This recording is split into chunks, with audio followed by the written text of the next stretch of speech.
First, I want to explain one or two small ritual items.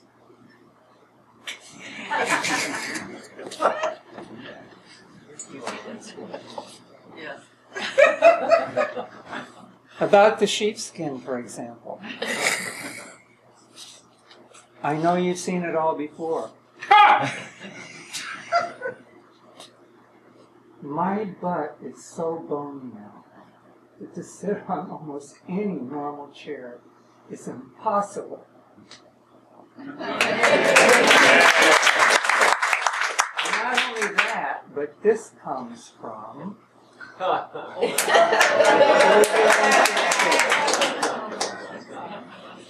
locally grown.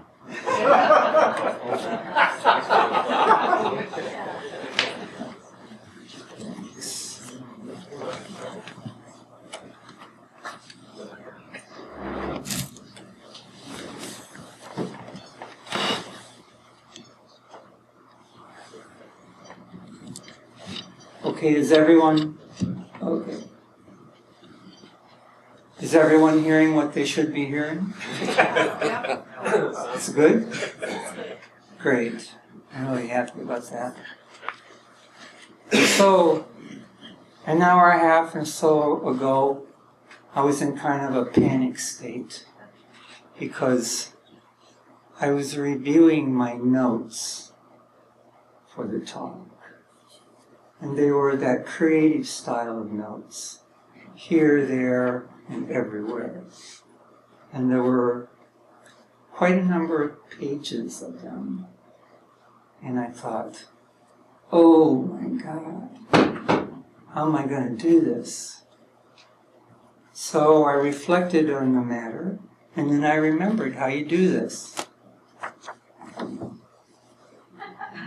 Just like that.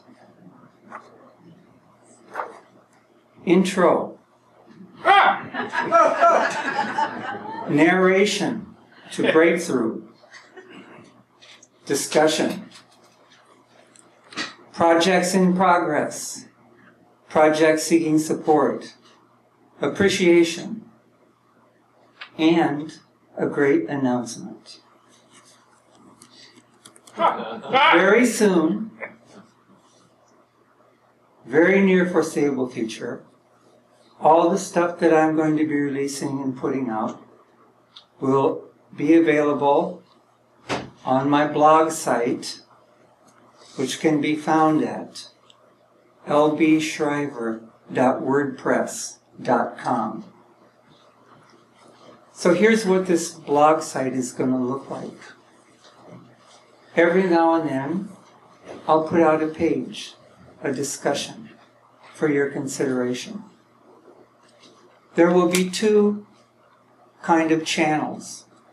One is local interest, Fairfielders, items that would not necessarily be of interest to the larger republic, because not so familiar with what we do here, our languaging around things.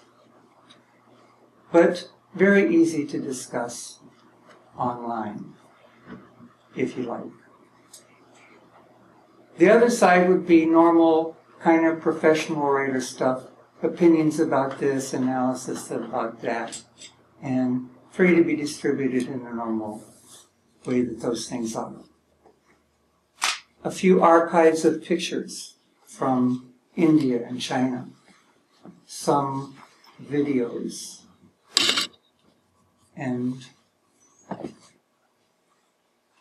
it's all virtually starting to assemble right now. You'll be able to check there in the future. And my first release on the dark side, that is to say, the local kind of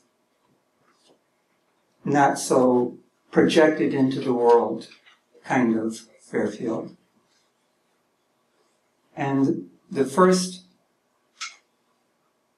entry will be titled Dying Among Friends, the Good, the Bad, and the Ugly. Believe me, there's plenty of all three categories. We'll begin with the good. We'll go to the not so good. We can say bad. And then we'll talk about the ugly part. Because when it's ugly, it's really ugly. I mean, it goes somewhere beyond the normal American neuroses about death and dying. And then we'll just keep going as long as there's something to be going on about. So that's coming up soon. lbshriver.wordpress.com. So, back to the plan. Introduction, narration, discussion. What are we introducing? So on one level I have to say, I'm introducing myself. 4 reasons which will become obvious as the discussion moves along, are based on some kind of premise that what we do is who we are. I mean, whatever our theory is or our pet name for the favorite part of us, then how does anyone know that about us? Only by what we do, actually. What we do, including speech, which is the kind of action. You may have heard this, even locally.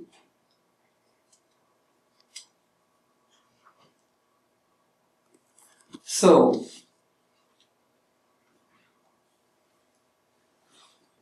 the actions that we take or fail to take, these decisions, if they are based on our likes and dislikes, hopes and fears and stuff like that.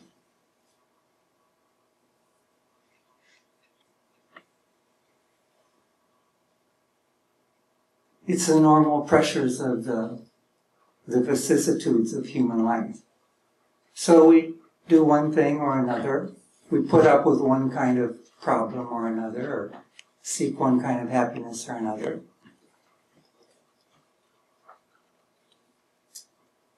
It's pretty much the normal story.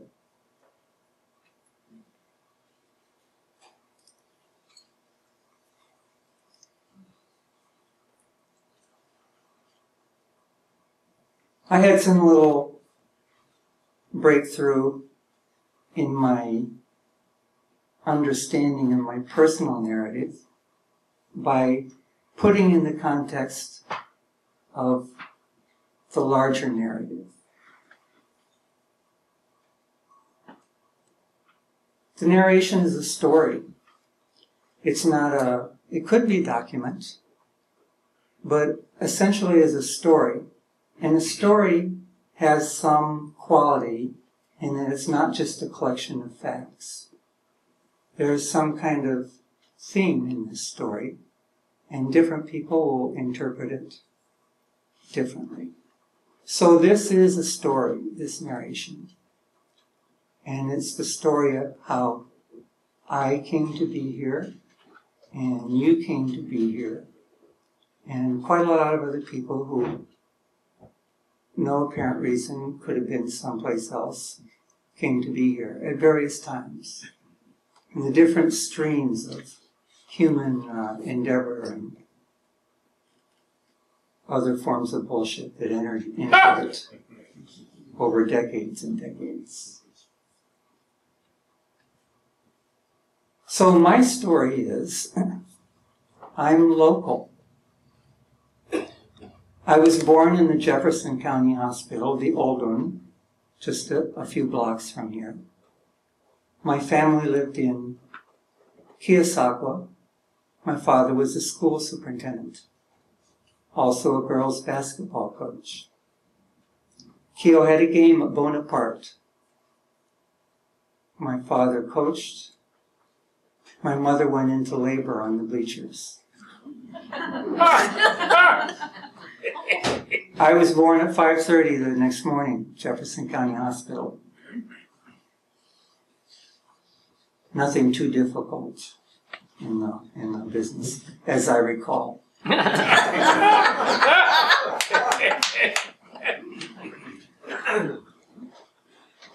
My mother's opinion may have varied. She never really complained about it. So I was born in 46, and we lived in what was then a duplex across from the butter factory toward the north end of town here. And it's kind of in the low part of the town. And the following spring, in May, I think it was May, there are 2 high water marks for the Des Moines River, and we were flooded out. And because we were not intending to return the following year, upon learning that the water had gone 5 feet high inside our house, decided not to clean up that much and moved into the home ec room of the Van Buren County High School, Van Buren, Keosauqua High School at the time. So we lived there for a few months and then moved to a town south of Waterloo called Garrison, which is a very small town. Once became briefly famous for girls' basketball. And then we moved to a small town called Tripoli, north of Waterloo. Town of about 1,100. And lived there through my 8th grade career. And then my father got a job in Jackson County, over in Maquoketa, eastern part of the state, as county superintendent of schools. So I went to high school there, graduated, and started school at the University of Iowa, 1965.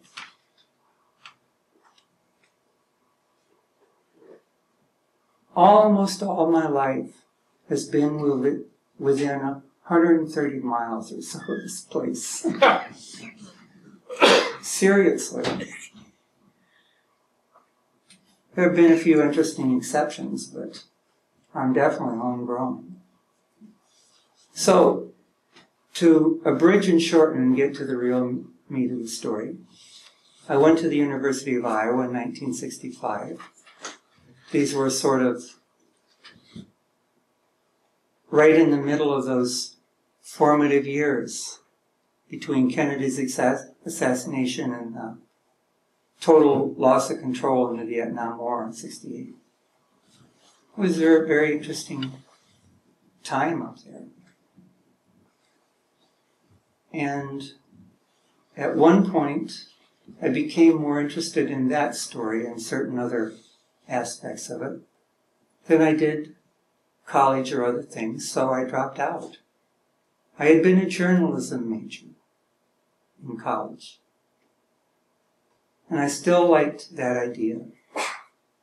And I loved the idea of writing, because ever since I was in some kind of elementary school, or any place where writing was happening, except evidently here. But in our imagines we see the pencil sharpened. Don't need it now, thank you. The pencil is sharpened. We make the mark on the paper, magic. I was totally blown away by that from the beginning. And then, over the course of several different kinds of influences, I developed this interest in journalism, and that was what I wanted to do at the University of Iowa. But the story became so interesting that I couldn't maintain the objectivity or feel the need to be in a structured academic kind of situation. So I became a hippie dope dealer, which was common for those times. And I did it well enough. And then I found it was no longer serving me. So in fact, apparently somewhere in the process, it might even have done some damage because I was having health issues that I didn't really expect to be having as a young man. But anyway, it got this kind of bleak period came on. And then this, funnily enough, this very beautiful girl moved into the house next door. And her name was Edie Vonnegut. Her father was the very famous Kurt Vonnegut, not only a really great writer, but an amazing American person. And we got to be good friends. And as it happened, there was a TM story involved there. This is some of the inside blood-stained dirt that you only hear spoken of in darkened halls.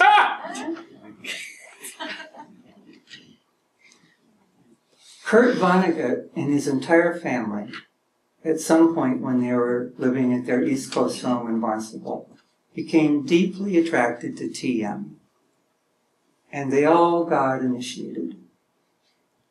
And one of the initiator guys got very attracted to Kurt's daughter Edie.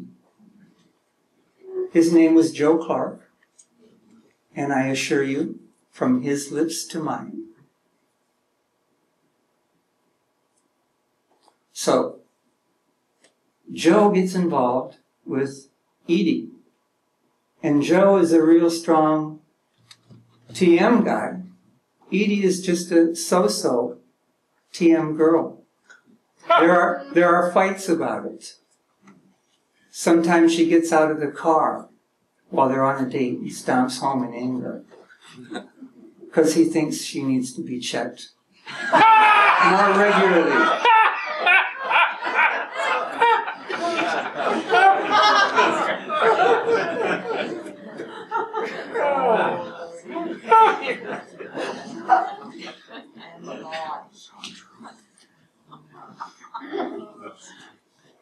So Edie gets a call from Joe Clark's buddy, Charlie Donahue, who by now is the Midwest director of Sims. And Charlie calls Edie and says, "We think Iowa City has a lot of potential. We'd like to help you set up a course." So they send her the dates and the posters and all that. Guess who ends up putting the first poster up? Because she was doing it, but I was like her sort of little boyfriend. And she asked me to do it for her, so I did. Why not? Because I was interested. And so I went to the lecture, and there was one thing I caught that really got my attention. Charlie gave the lecture. It was a typically good Charlie lecture, which means that a very small number of people really, really loved it, and quite a lot of people had no idea what he was talking about.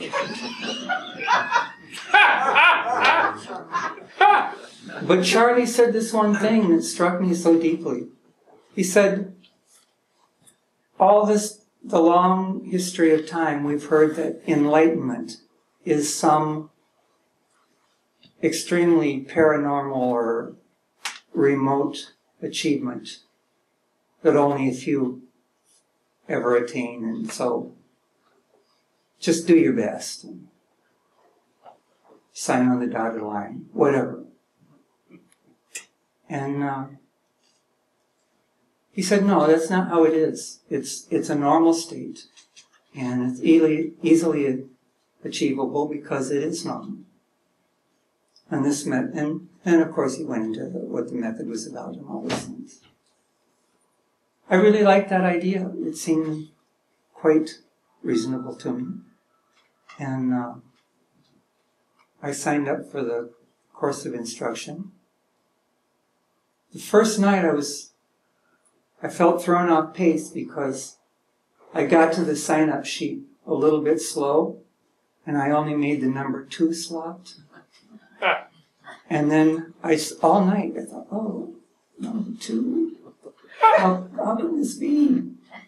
And then the woman who was number 1 forgot her fruit or something. So she had to go back. I got to be number 1 after all. It was a memorable day, not only because it was my initiation, but it was the Kent State event. Quite a somber ordeal. So, I got initiated. I liked it right away. People who used to annoy me didn't annoy me as much. And after some time, Joe Clark came back to Iowa City to visit. And Charlie came. And by that time, I believe Donna Seibert was already here. She was at least testing the waters.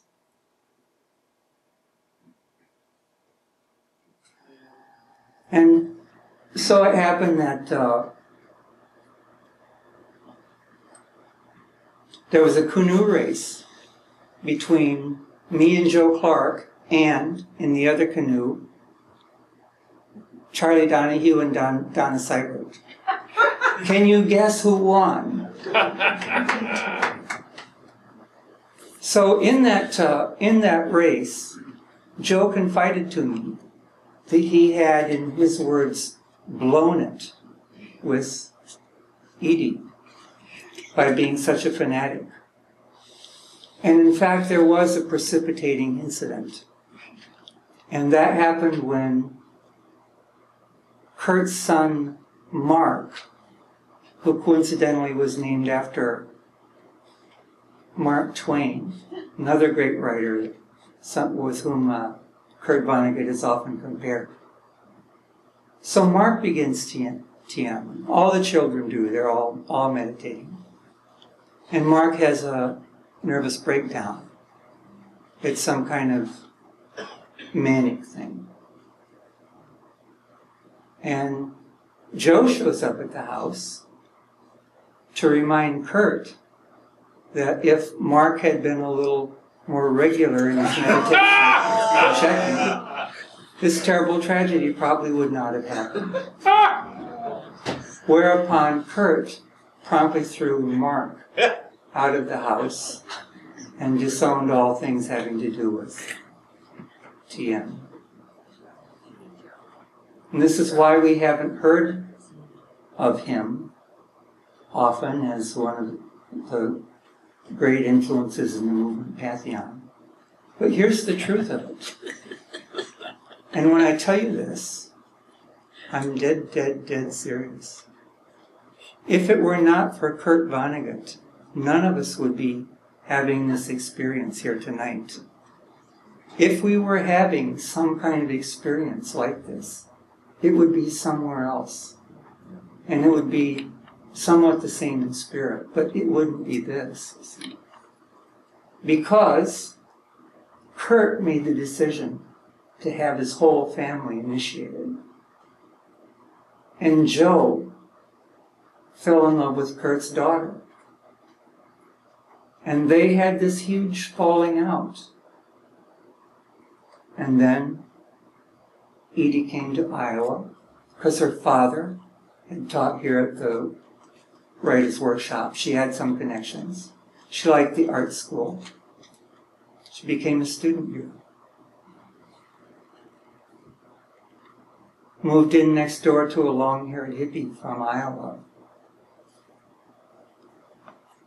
Received a phone call from the Chicago TM Center. Made the hippie put the posters up.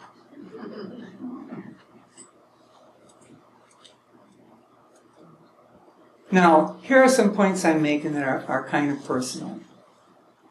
As far as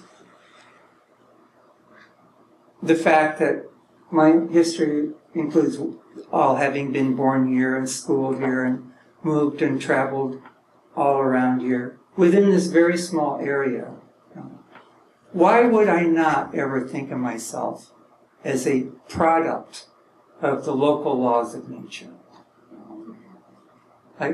And do I have a right to be somewhat in tune with the geography and the society and all the stuff after X number of years? Face down in the mud. So it felt natural for me as an Iowan to express myself in this way. And after my initiation, first person to be initiated in Iowa, very soon became a teacher, taught TM full-time in a lot of places, not terrible lot, but on a traveling basis, many towns. Initiated 300 or 400 people. TM came here in the form of the university. As far as I know, I was the first person to let them know that the school is available and organized the first tour of the campus for consideration as a home for MIU. And there are some other parts in there I don't have all straight because the ladies were all over this also, because they were neighbors nearby in Oskaloosa. They knew what was going on, and but I don't have their timeline, their first auspicious phone call, none of that stuff. But that's available, and someone should squeeze them out of it and write it down, because it is part of the real history of the place. So then, I worked on staff for a while and became a student, finally, my great thrill and ambition. And even became the president of the student body.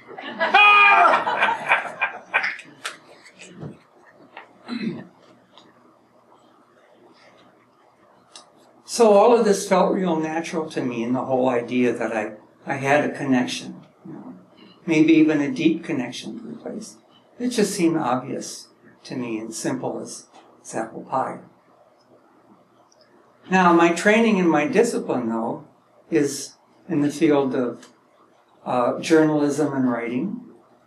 And there are certain protocols that journalists try to maintain so that they have credibility in the world. Because if you don't have credibility as a journalist, you don't have anything. Except you might have a really great paycheck from some of the world's richest corporate entities.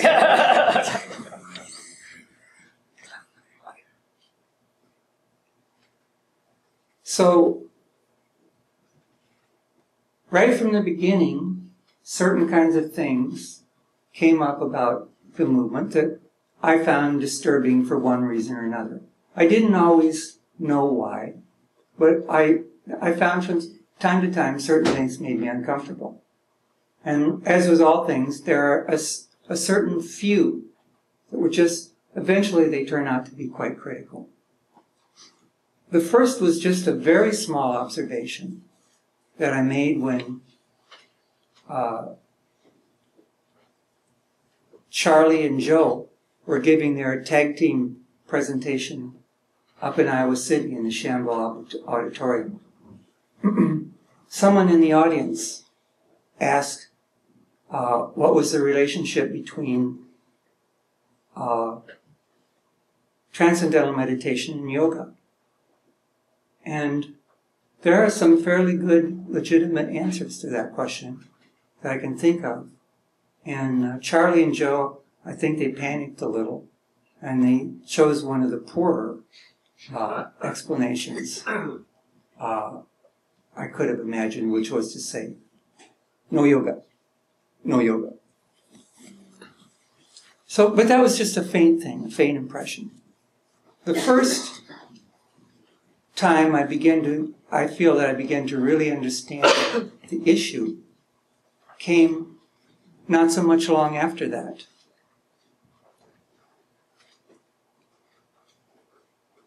And it had to do with the court case in New Jersey. Now that was a thing, quite frankly, that I never understood. I tried to sometimes, and I had some little theories, but I never really felt like I understood that. But one thing I saw was very clear, that the way the movement was handling it was not going down well with the public. And what I found disturbing was that as a student, we were in effect given talking points, how we should talk about the court case in New Jersey. And I felt, after studying them, that some of them were really, really weak. And there isn't any specific example sticking in my mind right now. But the general problem was simple.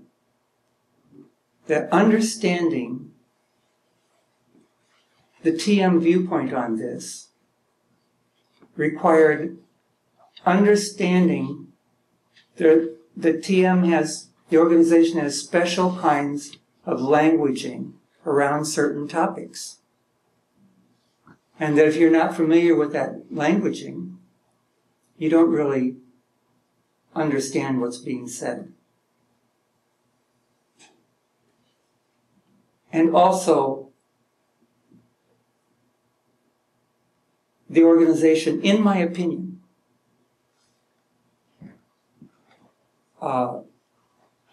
is too flexible in its standards about harmonizing TM thinking with ordinary public thinking. That is to say, we can be a little insistent on our paradigm. So the problem was really simple, that our language wouldn't work for most normal American people. I mean, it would suggest different things than what was intended, and just was not working. You know? And basically all it needed was some tweaking. And the point was, this wasn't an attack against the movement. This was providing a little feedback that said, if you want to know what people from this area, how they normally see things, what they think about things, what are their criteria for evaluation, then you should reconsider your whole approach to this and try something with a better possibility of working. Because the truth is, whether you are A or not A, if the public situation is that you are A, then you are A in their minds until you do something that dramatically reverses that view. I was just saying, look, you're giving them too much cannon fodder here. You're making this too easy to be just kind of dismissed as a not serious organization. And the remedies are pretty straightforward and simple. And the whole purpose behind it was, I really felt that things should succeed. There seemed to be something really good there. I didn't understand it completely. But it seemed that, and here was the core of it for me, that even though it might have seemed kind of sad that here's this great, glorious collection of goals with this organization, and they might not be fully realized, it was more sad to me that for the people who were within that community, the life and liveliness had gone out of the feeling that something worthwhile was going on. So it really seemed like, and I got this all the time from talking to people privately in small groups, and they had similar kinds of feelings and didn't know what to do about it. Now, getting back to my job training, I finally figured out that what my job was someone could be called, I'm apologizing in advance, could be called a public intellectual. Okay? That just means someone whose job it is to think about stuff, observe and think about stuff, and then talk about it, write about it, whatever, in such a way that it encourages other people to think about it and talk about it, and write about it, or whatever it is. Because the fact of the matter is that that kind of communication creates a much bigger and stronger network of intelligence to find solutions to whatever the problems are that are begging for solutions. It just seemed like a good idea. And so I did it. Now, some things got out of hand afterwards. It's true. Some things got kind of out of hand before writing. That's also true. There were some strange times. But anyway, I published the paper, and the results were my excommunication from the movement. And I took that as a time that I should feel that I had a great deal of freedom available to me.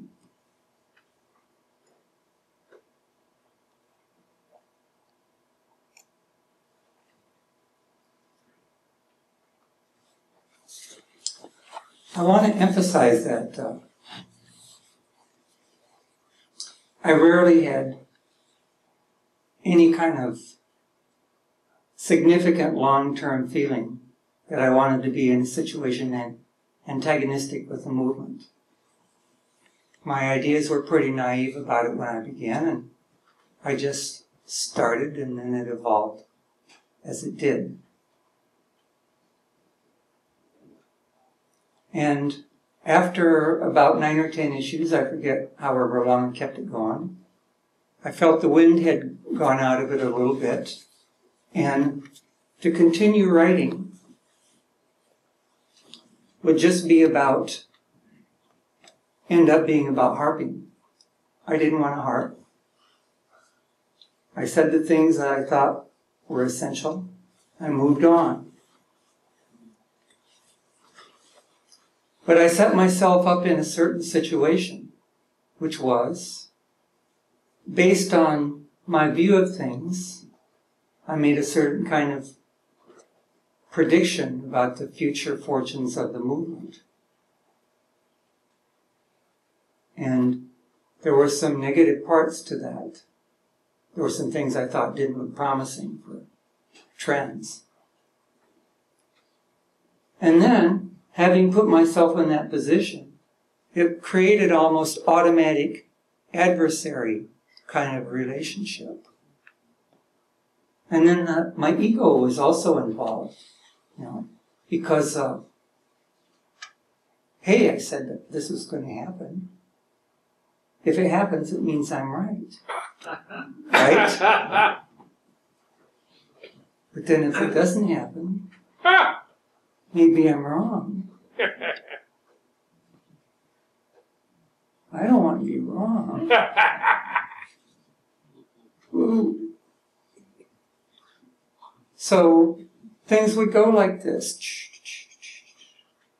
And the most interesting thing I noticed, people I knew on campus, who I used to see every day when I was acceptable. If the fortunes of the movement were at any given time down, they became much friendlier. Honestly, more humble and friendly. But if the fortunes of the movement were going up, as if the movement was winning the argument, then they tend to be less friendly. So, I've already said, I didn't want to see myself in an adversarial relationship with the movement forever and ever. I still supported many of its lofty goals. I must say, and I hope that this doesn't disappoint anyone too much, I do no longer believe in the ideal society concept.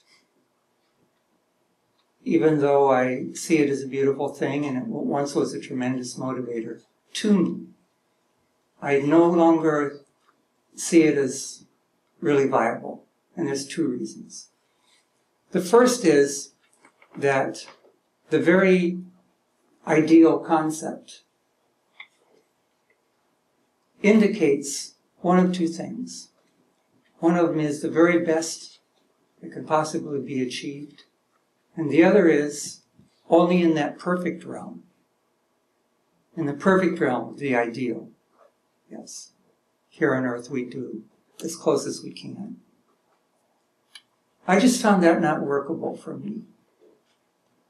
And in fact, what I've seen, that a great, huge amount of damage in this world has been done by idealists.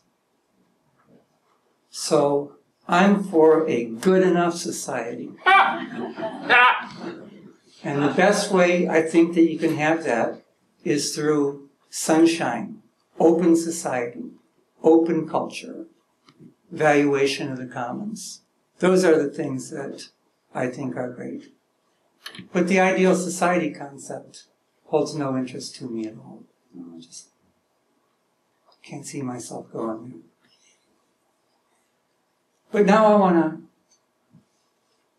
say something about where I think we can go. I'm honored to be sitting in the company of my progenitor, known in those days Chris Cook, who was the publisher of the Fairfield Weekly Reader at that time.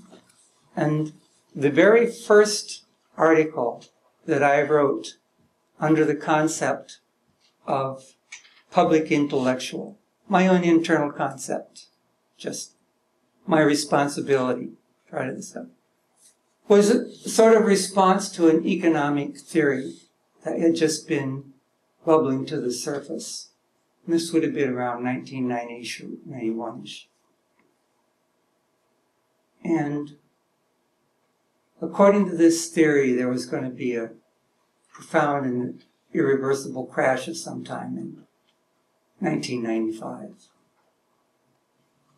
And he described in great detail all the basis for it. And so I wrote an article for Chris's paper, and I said, I simply do not believe this is going to happen. I don't think the guy has made his case at all. He's ignored a lot of very important things. But I'll tell you one thing for sure.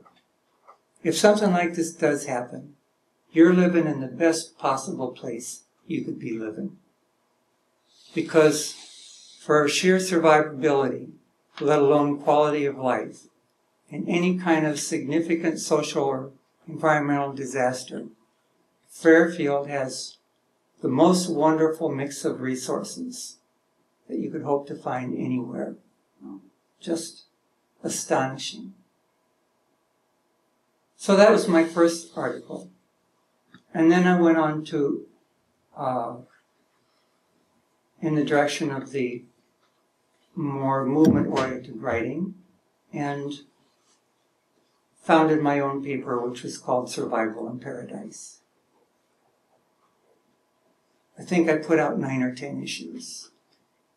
I look back at it, I feel pretty good mostly about what I did with it. But it created some controversies and some problems. And as a result, I lost my badge and all that stuff. Now, many people have assumed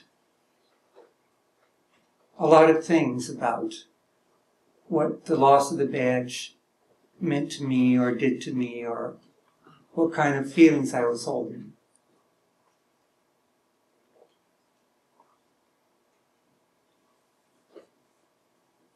So I want to go back to this argument so you understand how it broke for me. As I was saying before, the movement does well, it looks like I don't know what I'm talking about. The movement does badly, it looks like they don't know what they're talking about. Movement goes well, movement goes bad, movement goes well. Who wants to be on that treadmill? Not me. And I'd like to tell you that I thought of something that really smarted me out all at once, and it showed me exactly what I had to do. No, it was not like that at all. The September 11th event happened in 2001. I saw the whole thing, as most people did on TV. It's on a Tuesday. 3 days later, on a Friday, the thought came to me. The movement has failed.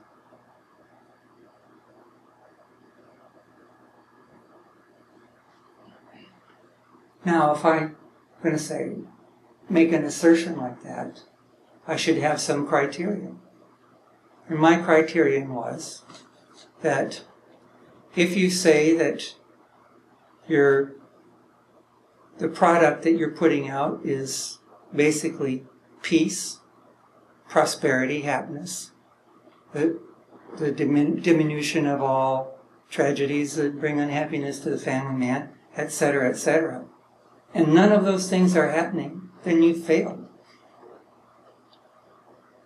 You may have a lot to say about how to address the failure, but you shouldn't try and paint it as some other thing, because people just won't buy that. Now, the point I'm making here is, for me, at that point, the argument was over. I don't feel like I won the argument. I felt like someone else failed the argument. So the argument was over. And when the argument is over, the animosity leaves you. Unless you have some other issue that you managed to stitch to it. So yeah, the argument was over. The animosity left. Occasional irritation stuck around. People would tell me things and I was just like, oh, they're doing that again. So anyway, as a result of my cumulative disaffection, I lost my badge. And I was also at one point told I couldn't go on campus without being arrested. So last year when I came back from China, I decided I would give it my best shot to come to some reasonable compromise. Because I didn't really feel anything to be angry about anymore. That had gone years and years ago. Eventually I got the interview set up, and I'm just going to tell you basically what I told him at the interview and what happened afterwards. It's pretty straightforward. I said, first thing, I want you to know that I'm feeling no anxiety and no animus in this situation whatsoever. Kind of prepping him for an easy ride.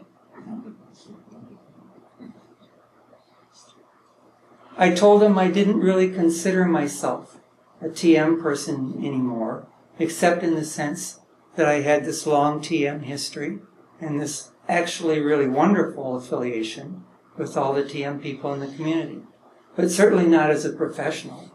I didn't expect to ever teach again and didn't expect to take part in any movement functions and positions. Just want to enjoy and attend the parts that appeal to me, let the rest go by. So, no professional ambitions here. And I told him that I'd given a lot of thought to forgiveness, and the best definition I got was by Lily Tomlin, who said, forgiveness is just realizing there's nothing you can do to make your past any better. And that no matter what else got said, sooner or later everyone would have to face the fact. No matter what I said or didn't say, did or didn't do, the parts that were exaggerated or lied about or covered over or expanded upon, whatever is out there, it's just going to stay there. And nothing is going to change it. So we either live with it or we don't live with it. They thought that all made good sense. But then they took the list out.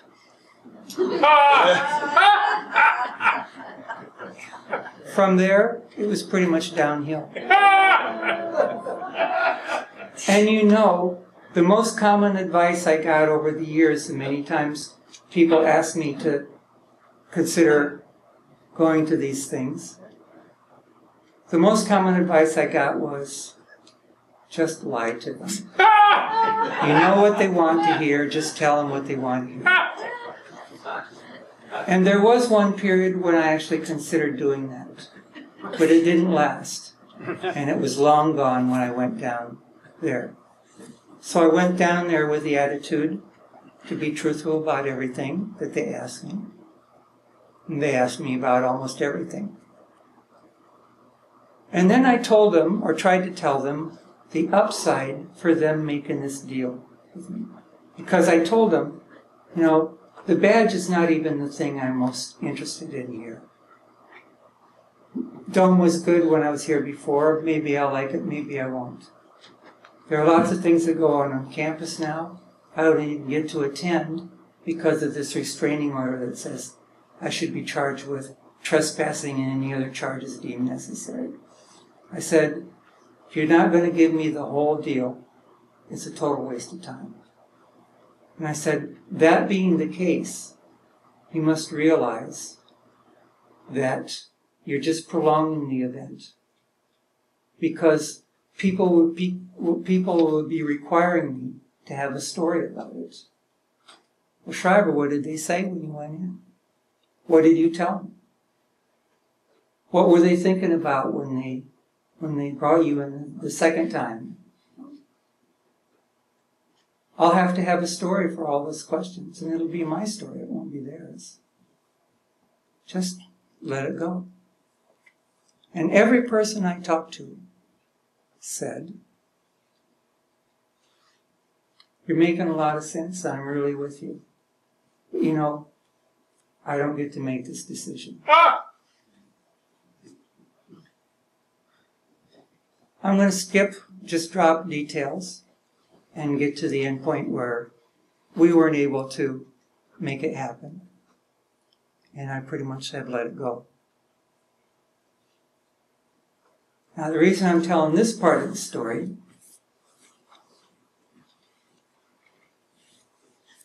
sometimes I've been hearing from my friends, well, you know, not directly from my friends, but friends of my friends tell my friends, well, you know, he was holding a lot of anger.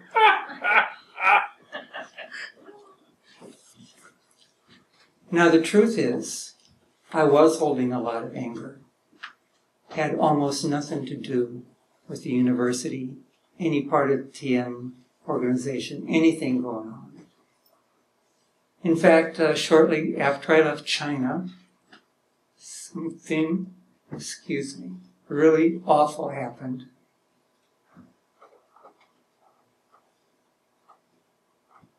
To a very close friend.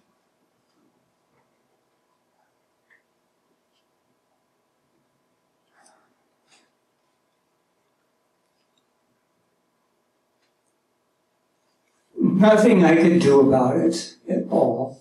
Zero. No action possible to help. And basically could not even talk about it.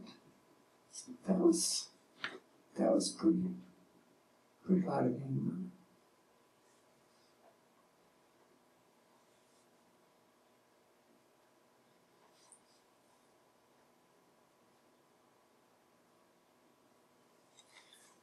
The other business is all trivial to me now. I mean, it's not like I don't care about my friends or the possibilities for the university, but I certainly don't have any fixations about it or anything. You know, like some guys don't like football, but they keep track of the local football team. I'm kind of like that with the university. I used to be more obsessive and read more spiritual books and stuff, but I just got interested in other things. I have a totally different life now than I had in that time. But at no time would my life ever have been as rich and wonderful as it has been if something else had not done what TM did. TM specifically, Maharishi, all those guys. And Kurt Vonnegut, not even knowing what he was doing.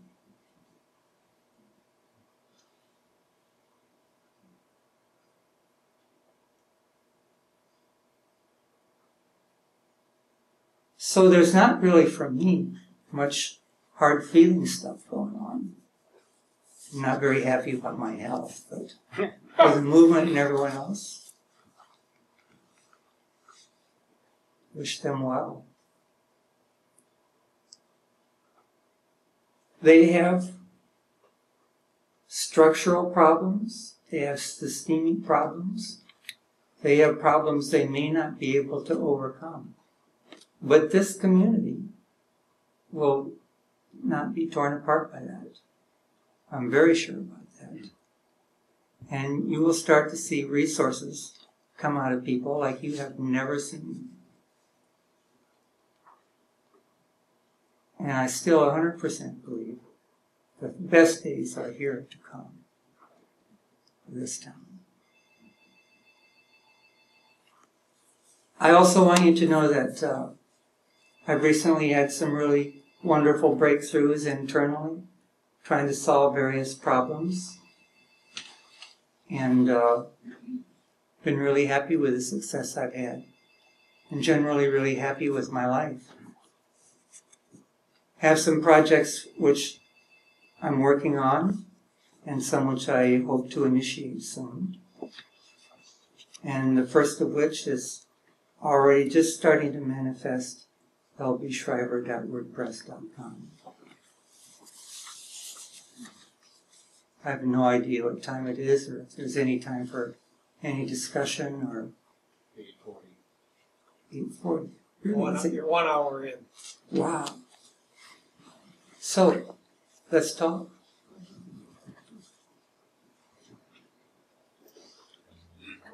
What was that law, that DC lawsuit? I don't know. New Jersey. New Jersey. Yeah. We're going to just ask what the lawsuit was about in New Jersey, where I felt was not handled very well in public relations. And it had something to do with TM in schools. There was a time when I could have told you the whole story, but someone objected that TM was a religion and couldn't be taught in the schools. And there's various backstories about different ideas people thought how to best deal with it. The one that was chosen was only so successful.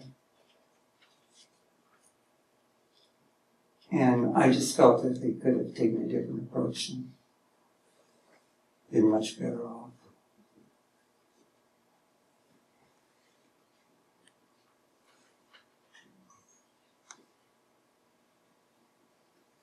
Oh, I'll when it gets slow, I got a few. When I write things of a public nature, and speak in public. I try to be careful about the use of a personal name. Because if I say something about a person that's critical,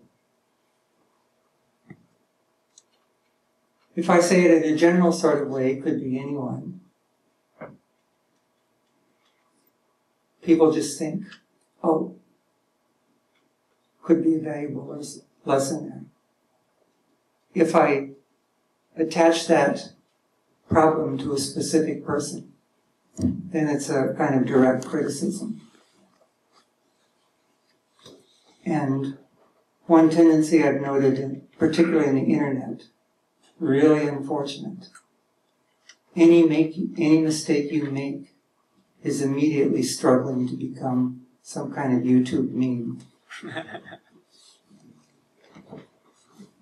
Your most horrible moment will be like that. So I generally don't advocate giving people a hard time. Sally. Carol. Hi. Could you say something more about what you mentioned? You had some breakthroughs recently, or had some projects? Yes. Well, more information about both of them. Yes, I will. I just want to finish this one thing. There's two people I want to mention by name in connection with this whole idea I've been trying to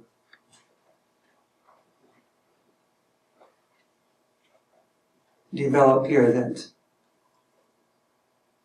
the melodrama aspect of it holds no appeal for me anymore.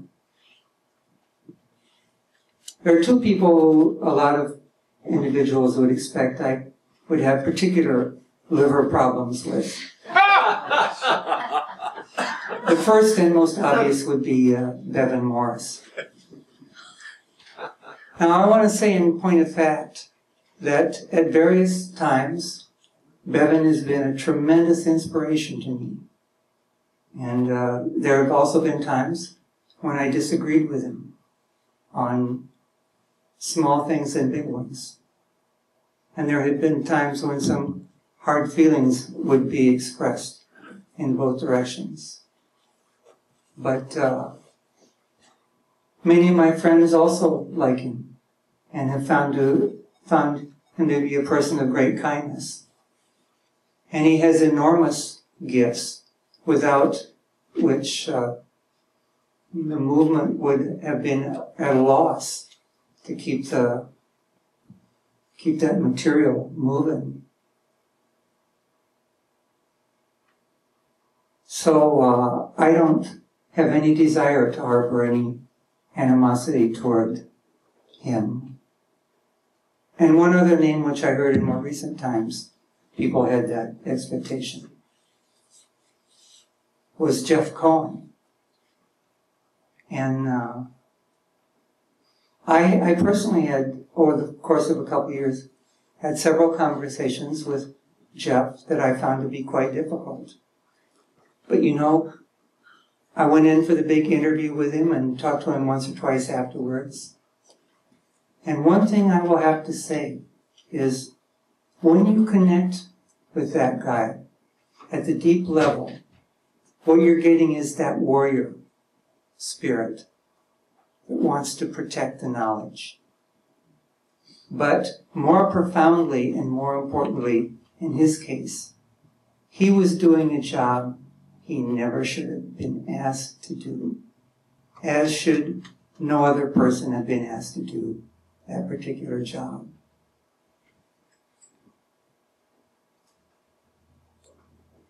My recommendation for that whole apparatus and all those lists, send in a SWAT team and secure the place. Get the Jyotishes to agree upon a muhurt for a good purifying fire. Do it in a public place, burn every one of those papers, don't let anyone ever see a word of them again.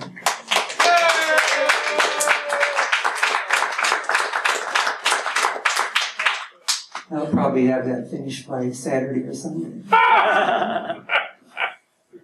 So I just wanted to lay some good on those guys. And one other person I wanted to mention, Fred Trappis, is doing some wonderful work in trying to get TM science a little bit of credibility and respect in the real world of scientists. And I think he deserves great credit for that.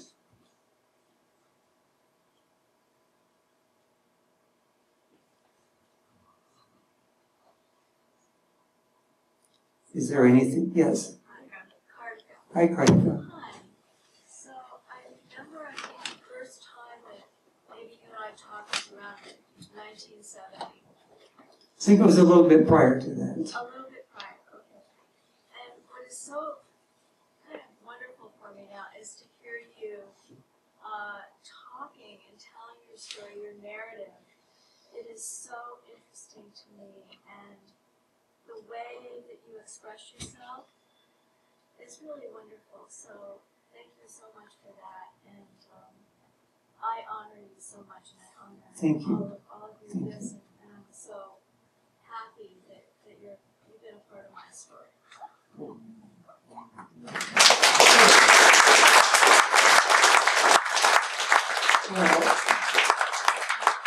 I will tell you the breakthrough, sort of.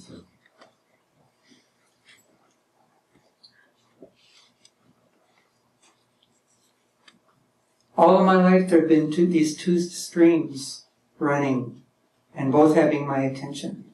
And one has been based around current events, the news, economic stuff like that. And the other part has been around spirituality. And it's always been a problem to figure out how to integrate those two such that they can benefit. Each can benefit from the other. And I finally figured out how to do it for me. And I could say the formula. You know, I could say, and your response would be,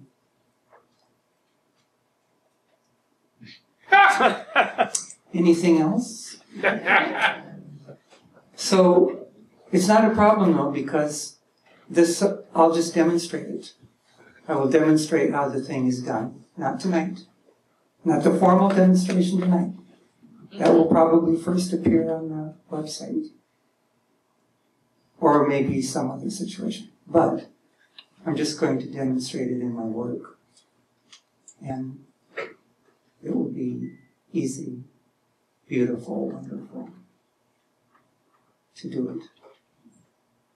For however long you can do it.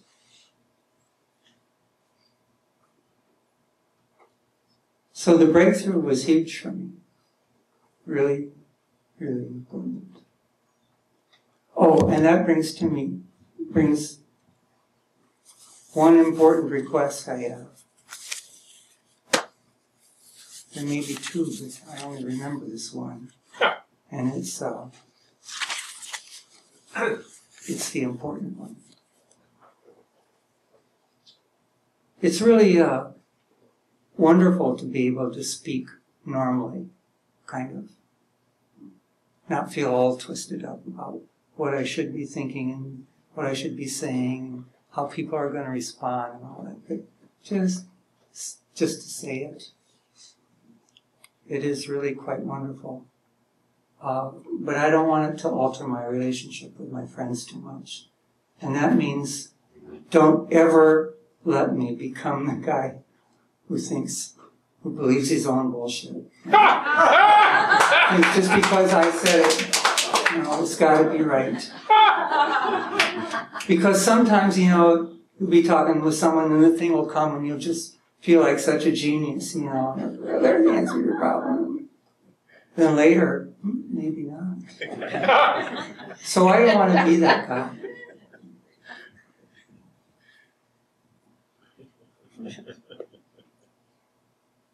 Kidding. I really like your story and your perspective of our life. I went to school at the University of Iowa and knew you and saw you as a TM teacher. And I compared myself with you because I was an athlete and swam, and I withdraw that comparison. And I commend you and acknowledge you for your role as a TM teacher, because you inspired me to become a teacher when I watched you. And your spirit that you carry for the knowledge all these years. I rode on your wake.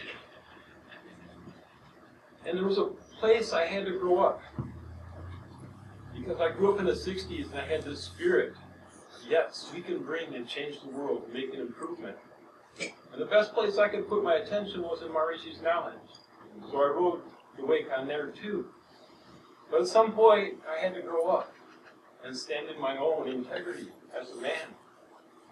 And this is what Lord Krishna told Arjuna to do. Shake off this paltry unmanliness, this faint-heartedness. And I was afraid of living my truth because I was riding the wake of Maharshi's University. I came here in 74 and was in there. And I didn't want to corrupt or lose the strong hold of purity of the teaching. But I still had to grow up. And when you brought that newspaper, Survival in Paradise, you talked about your experience in the Sterling Men's Weekend, and you got into your manhood, into your warrior, into your truth, your own depth of your guts that you spoke of Jeff, where you could connect with him there. You again, I rode your wake. You allowed me to grow up and step out of my own fears that I had tied myself with in the university. Those are necessary for a little boy in me. But I also had to grow up and get past that. So you, in my judgment, helped me and us collectively do that through your paper. And you did it masterfully because you wanted to fulfill writing. And I couldn't see a better way that you could fulfill writing than the way you did there. And I also see what you're speaking here of the university going through its dynamics right now. But we're now, this town, this community has stepped out of a little small town. We're now a mid-sized community. And there's some kick-ass stuff functioning in our lives in this community. And this is a holy place on planet Earth, in my judgment. And what you're whispering now is a vision of possibilities for us to go forward and step into. So, in my judgment, you've been very, very successful. And I commend you and I bless you. And also for the new step that you're stepping into, I bless you and acknowledge you. Thank you.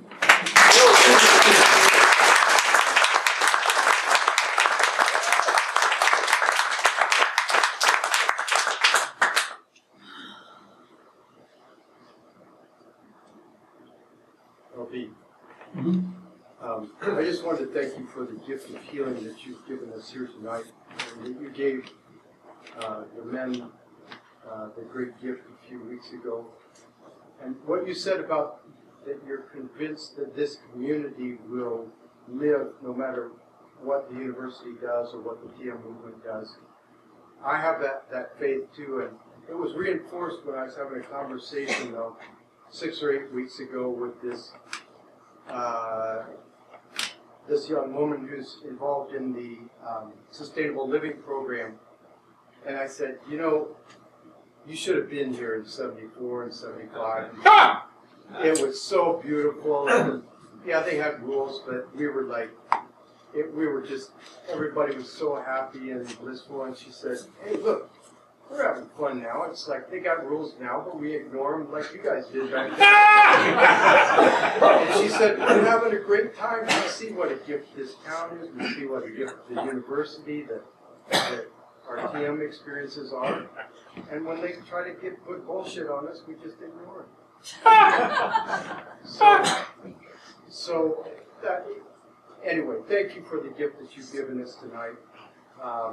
And I also have had some experiences with Jeff Cohen. And I acknowledge that he's in a difficult position, and I too believe that he should be relieved of that and no one should be put in his place.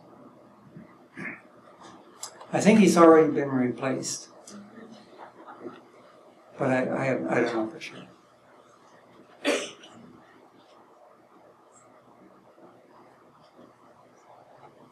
I Yes? wonder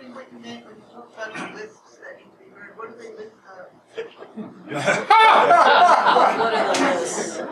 Mortal sin Oh, of the program. well, I'll tell you how it worked in my interview. I said my things, they liked them, they brought out the list. They had a list of questions about things that I was thought to have said or done. And it was mostly about, did you do this? Did you see this? Look at this. And as I said, I went through the process with the determination to be truthful. So they asked, and it says, right here you wrote, the TM organization /cult. Do you think TM organization is a cult? And that's where I had to buy a little time there.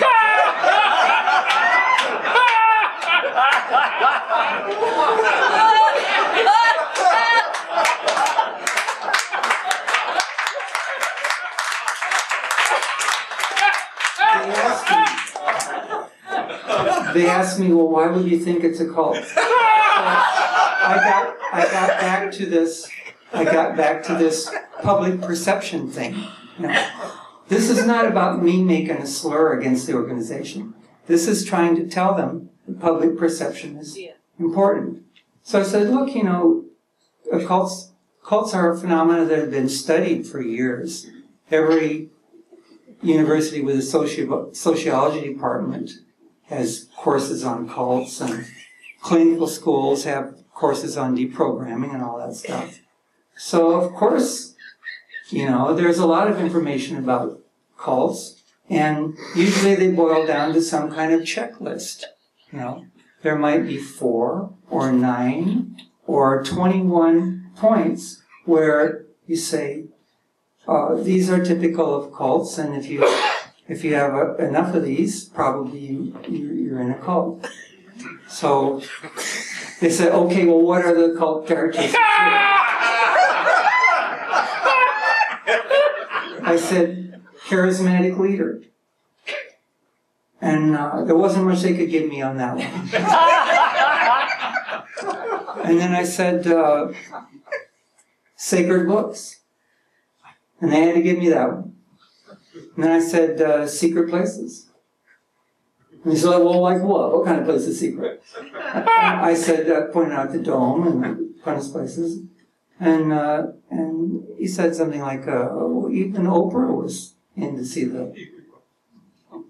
the dome and in the fun place, actually.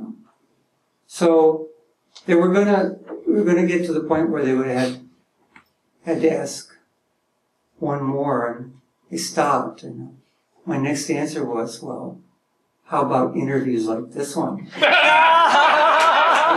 else would you have this kind of interview in the cult? So they weren't that happy with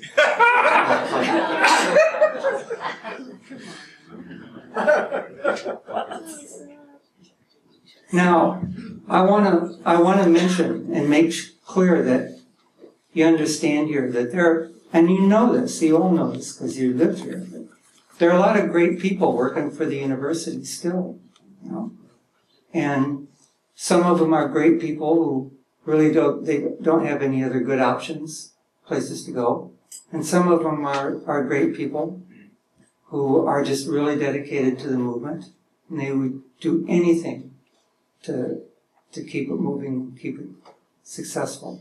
And then there are people who maybe some other in-between category, but a lot of the faculty people, although they don't get paid tremendously well, they have a certain kind of position, a certain amount of security, and they're able to engage in other enterprises, publish, consult, and things like that. So some of them have made pretty good lives for themselves that way.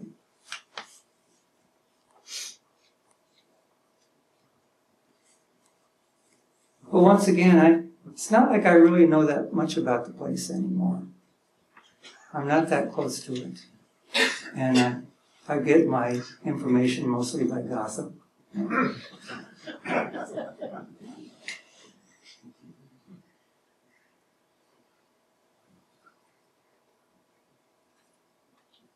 Oh, yeah, so requests. The other request was that since I'm going into a kind of work-heavy period, I'm going to need unusual amounts of solitude and rest. I have found that my batteries are not as good as they used to be. And they have to be recharged more often. And I do that best at home, just being by myself. And if I get too busy, either with company or some project I'm working on, I get real excited, and then the next thing I know, I gotta lie down for a while. So this is a really intensive period coming up for me. Please be patient. I won't have much time to spare for a while. Really need solitude. Oh, and that's why I brought the elephant. This, my mother gave this to me shortly after I went to India the first time. And she doesn't know all about this Ganesha stuff or anything like that. She just thought it was appropriate and liked it. I put it there to remind myself that the only prayer I have at succeeding over the next few months is to move at the pace of the elephant. If I go at the royal pace of the elephant, I'll be all right. If I start to strain, I won't be.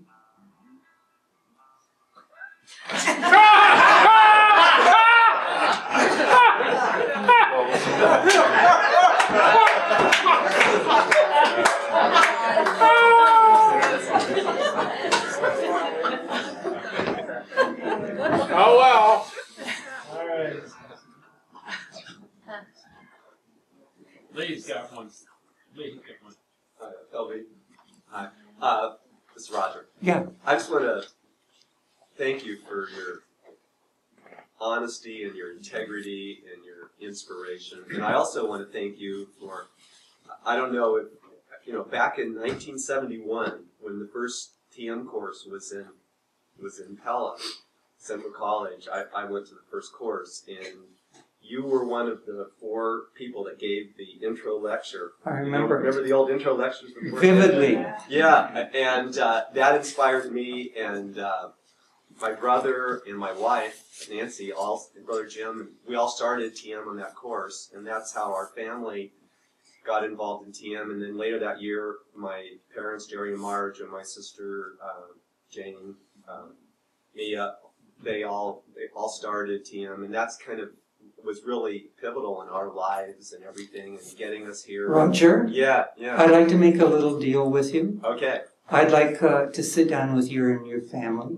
and we'll make a little video, and you just tell the story of your involvement, particularly when the university came here, and how you guys managed to get all those conservative bankers to sign on to this cockamamie deal. Yeah, it was really fun. And my dad was the president of the Pella National Bank then, and he was friends with Gordon Astrup, who was the Jefferson Savings and Loan here, And it was a really fun time. It was very exciting. And it really added that whole, I can't imagine our lives. Everything would have been so different, if that hadn't happened. By the way, my TM teacher was Howard Judge, who's here now. And he was from Ames, and he came down to and taught the course in Pella. And that was in 71, and it all happened so fast after that. Just started, you really helped get the ball rolling. And I just want to acknowledge you and also just, I didn't really know a lot of your story here about what happened, and I really respect your integrity. I remember all the stuff you wrote. I always felt you were a person of wisdom and integrity, and that's the way you've lived your life, and it's been really an inspiration. I just want to thank you for all that. Yeah. I would like to say one other thing on this disclosure angle, and I'm giving my sound man a hard time, but moving this mic so much. But I told you I evaluated myself in a certain way as a writer, public intellectual, and at the same time I totally fell in love with this movement, and I wanted a career with it. It seemed so natural. Everything seemed so perfect. And then some difficulties came along. I named a few, and then a couple I forgot, but this is the appropriate point to bring around. I found that by the time I became a graduate student, I was starting to see some signs of doctrinaire kind of philosophy taken over.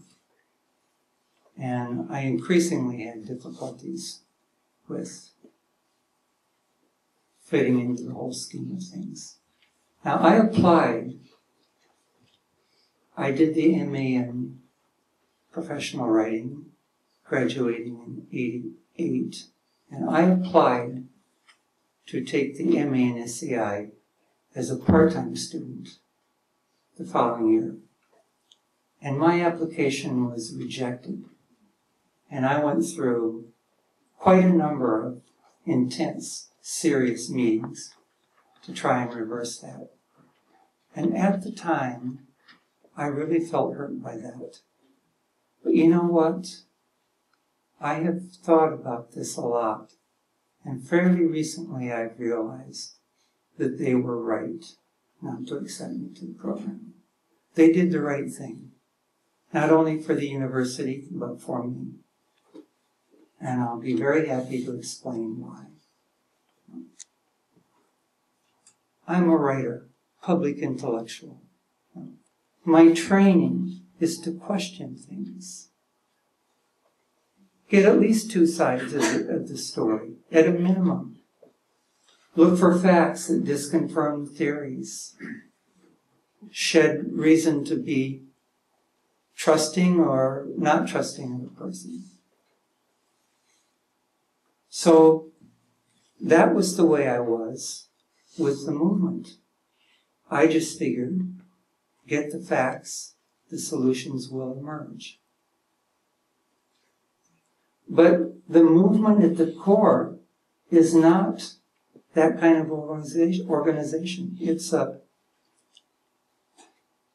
I think I can say this without anyone taking a direct hit, feeling like it's an insult. It's kind of a faith-based organization.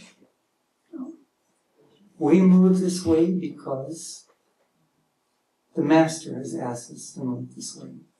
We put our trust in Him, and we do as He asks. That's the professional core of the organization. And they expect people to kind of fit into that mold. I wasn't in that mold. I would have made trouble. A friend of mine said, he was in a class, they were discussing the scientific research, and someone brought up that the TM City program evidently does not lead to improvement in eyesight. This would be based on research in the 1980s. Haven't heard about it since. And one of the instructors said, no. If Maharishi says TMCD program improves the eyesight, then it's up to the scientists to find out how. So I would have found that kind of thing very difficult to deal with, and would have created problems for the university right up until the minute they found some excuse to throw me out. So I'm telling you, they were right.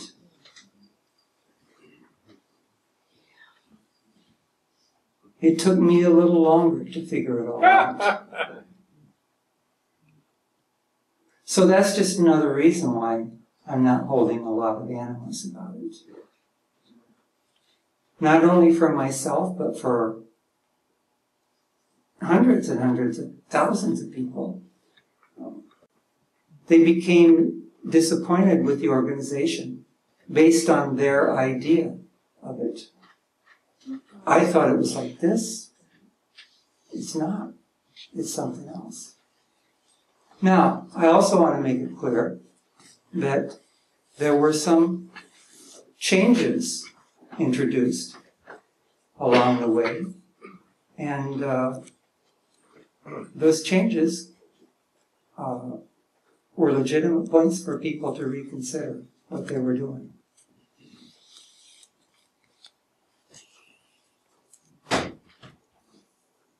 We all pursued a fantasy, sort of.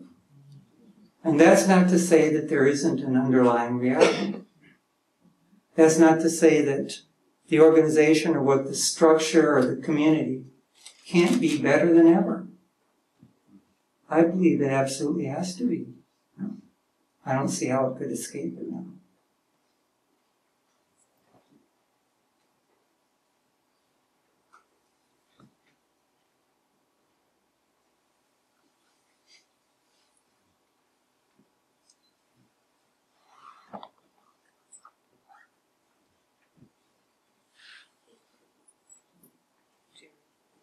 An interesting thing happened on campus this weekend. I don't know if anyone was there, the pseudo TEDx presentations. Prudence Farrell-Bruns, longest teacher, TM teacher in the country, was on stage for a talk. Most successful current TM teacher. And to your point, at some point in her description of her teacher training course with the Beatles, the very earliest one, she was with George and John Lennon. Very close. She told her story. But she said something happened something happened to the movement. And she said this on stage. All the dignitaries were there. John Hagelin, everyone. And she wasn't being disruptive at all. She was charming, delightful. Everyone was thrilled with her story. But everyone stopped and there was silence when she said, "We developed our own language." Ah! And no one understood what we were saying. No one on the outside. And she's a current TM certified teacher, currently teaching. And that was exactly to your point, and I believe you said the same thing when you were described at some point in your narrative. So I thought I'd let you know that was displayed openly on camera to be filmed and distributed throughout the work. Great, wonderful, thank you. Yay! Is Angela here tonight? Angela? Yeah, what? I just want to acknowledge this woman right here. She is one of the most foremost geniuses on language that anyone in our station of life could be lucky enough to meet. Not only because she has such a comprehensive knowledge of the theory and the literature, she has unbelievable experience teaching people at all levels in many different cultures. Unfortunately, she will probably never receive the recognition she deserves because of her gender and being a free thinker. What a think you could ever get away with that. But this woman knows more about language than anyone I've met. And I've really benefited a lot from my conversations with her. And,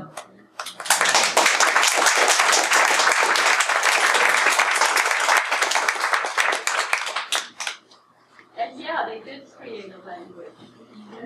Every sentence has to begin with so this. Look, I think we should take advantage of the opportunity for calling it quits. I know it's growing late. I mean, so it would be good if.